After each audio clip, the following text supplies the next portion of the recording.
معايا نص كوباية من السكر البني. السكر البني ممكن يكون سكر ابيض، ممكن يكون سكر ابيض وعليه معلقة من العسل الاسود. والسكر ممكن يبقى نص كوباية، ممكن يبقى كوباية الا ربع، ولحد كوباية للناس بتحب الحاجة مسكرة قوي. ومعايا هنا بضاية،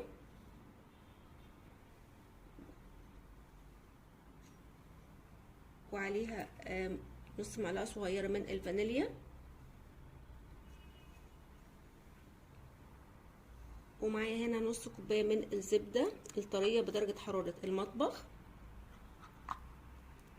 دلوقتي هخفق كل المكونات بتاعتي بالمضرب الكهربائي، عايزة يدخل لهم هواء.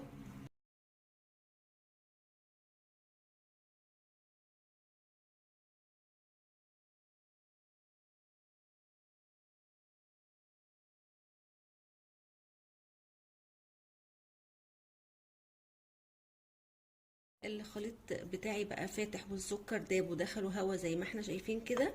دلوقتي بقى هنزل بالدقيق بتاعي. معايا كوبايه وربع من الدقيق المنخول، عليهم معلقه صغيره من البيكنج صودا. البيكنج صودا دي ممكن تكون بيكنج باودر، ممكن تكون نص بيكنج صودا على نص بيكنج باودر، نص معلقه صغيره. دلوقتي هحط كمان رشه من الملح تظبط السكر او تعادل السكر. هلم بقى الخليط بتاعي بالراحه جدا بالشكل ده كده، وفي نص الخليط هحط البسكوت اللي معايا. دلوقتي انا معايا 3 وحدات من الاوريو، 3 باكت من بسكوت الاوريو. ممكن يكون 2 باكت، ممكن يكون 4، ممكن يكون 5، ممكن يكون 1، حسب ما احنا حابين كمية البسكوت قد ايه هنزود. دلوقتي بقى هلم الخليط بالراحة جدا بالشكل ده كده. انا بس هستخدم ايدي عشان الم المكونات على بعضها بالشكل ده كده، يا دوب بس بجمعها. شايفين جمعت بكل سهوله. مش عايزه اعجن جامد عشان ما اكسرش البسكوت، انا عايزاه يفضل مقرمش زي ما هو بالشكل اللي احنا شايفينه ده كده. دلوقتي خلاص هشيل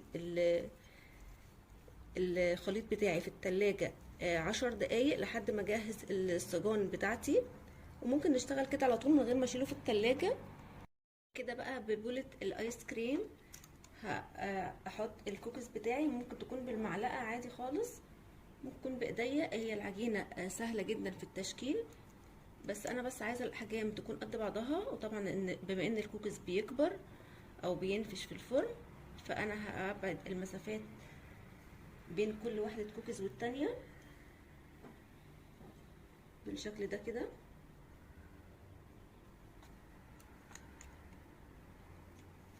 هحط 6 بس في الصينية او الصاج بتاعي علشان ياخدوا راحتهم، ما اكونش مزنقه عليهم، عشان كمان زي ما قلنا لسه بيفرش.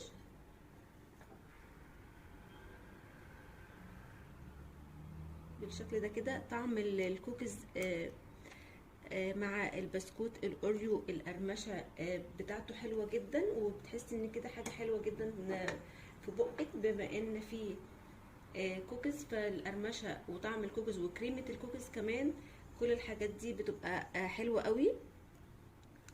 دلوقتي بقى خلاص خلصت الصاج بتاعي. هحطه في الفرن على درجة حرارة 180 على الرف الاوسط. مش بياخدوا وقت خالص، من 10 دقايق ل 15 دقيقة بالكتير حسب الفرن بتاعنا.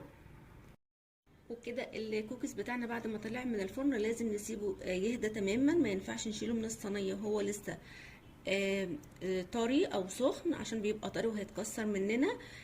دي صينية انا عملتها بالشكل ده كده، ودي صينية تانية انا بعد ما حطيتها في الفرن بعد 5 دقايق او 7 دقايق دوست عليها دوسة بسيطة كده بالسباتولا او باي حاجة عندي. فانا كده عندي الشكلين اللي هو ده وده. فاللي انتوا حابين تعملوه مفيش مشكلة، يعني ده هيكون من جواه طري وده مقرمش من بره ومن جوه. فاحنا لو عايزينه مقرمش او طري دي حرية شخصية.